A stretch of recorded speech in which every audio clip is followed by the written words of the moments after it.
didn't really start thinking about it in these terms till recently. But for me, I kind of like started like taking music less seriously. Not like, I'm not going to practice my instrument, but rather taking it less personally. Like, if I sound bad, I sounded bad. What can I do about sounding bad? I can practice. I can accept that I sounded bad and practice. But it's not for me anymore so daunting to take a bad solo over a song that I don't know, because it's a bad song over a solo I don't know. What do you want? I think you used the word earlier that was really good, demystification. It kind of, or actually this is like I don't know, seriousness of the thing. I guess just like take it more lightly. I think there's a lot of great music that can come from you, I'm sure. And if you have the tools, it's just like, I have a hammer. How do I use a hammer? You hit a nail with it and you use the hammer. Now there's like finesse to using a hammer, so you don't like stub your finger and so you don't like beat it too far into a wood. But it's a hammer, and you hit nails with it. So use your tools and just kind of improvise. I was just gonna say, like, really just going for it is kind of the only way to do it, and just doing it as often as you can. I mean, I guess that seems pretty obvious. That's kind of how it works for everything we do. But I guess, like, I kind of understand. I understand what you're saying. Like, some of the improvisation we do even in this group. Before I was in this group, I hadn't really done anything like it before, and it's like a little daunting. Yeah. It's like, how do I start? Like even free improvisation. It sounds like, it sounds kind of simple. Like you don't have any just prior thoughts about it. You just kind of do it, and that was like kind of scary for me. I was like, I had come from a background of really playing like straight ahead. Yeah. So it was kind of scary, but I think I'm better at just going for it now, and just trusting yourself. Yeah. And it's really great that you say you have a good background in theory. Yeah, it sounds like you've been listening to the music and kind of know, kind of have knowledge of it, which really helps. And I think you should just trust yourself and go for it. Yeah.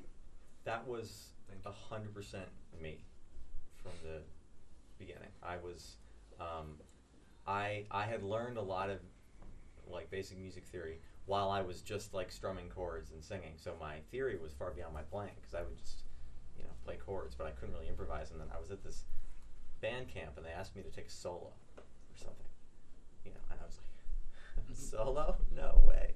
They're like just like 16 bars. I was like, 16 bars? That's how many beats? That's like 60 something beats. Like what is this? I was like, no way. And also, it was like, they're like, it's just an A minor chord, so you can just play the A minor pentatonic scale. I'm like, the A minor pentatonic scale, because I knew my theory. I knew it. I knew the A minor pentatonic scale. I was like, it has 5 notes. The 5 notes, I'm going to run out of those notes in one measure. I'll have no notes left to play. Yeah, right. Yeah. So I like totally got in my head about it, right? And I think I wound up taking an 8-bar solo and just like totally pooping in my pants over it, but anyway, I was like, I was probably like 12 years old or 13 years old or something. The idea is that really, as much as you can, if you can just totally forget about all of the theory when it comes to improv. I know it sounds totally counterintuitive, but all that theory has to just be, they're all tools that are just here. They're just a part of you. Yeah. And they're going to come out if you hear it, if you really hear it, and if you work on hearing it. I mean, and that's something that we do a lot. Like I sit down at a piano and I play a chord, and I try to sing a particular scale that I learned in theory over it, and I try to sing certain notes over it. So I'm really thinking about the theory in that context, but I'm just trying to get it into my ear. And then when it comes time to play, like, I'm just going to let whatever comes out come out. And sometimes, and at the beginning, more often than later, really bad notes come out. But if you're just totally in the moment about it and paying attention to what you hear. You're like, okay, well, I played this really bad note. Well, where do I hear that going?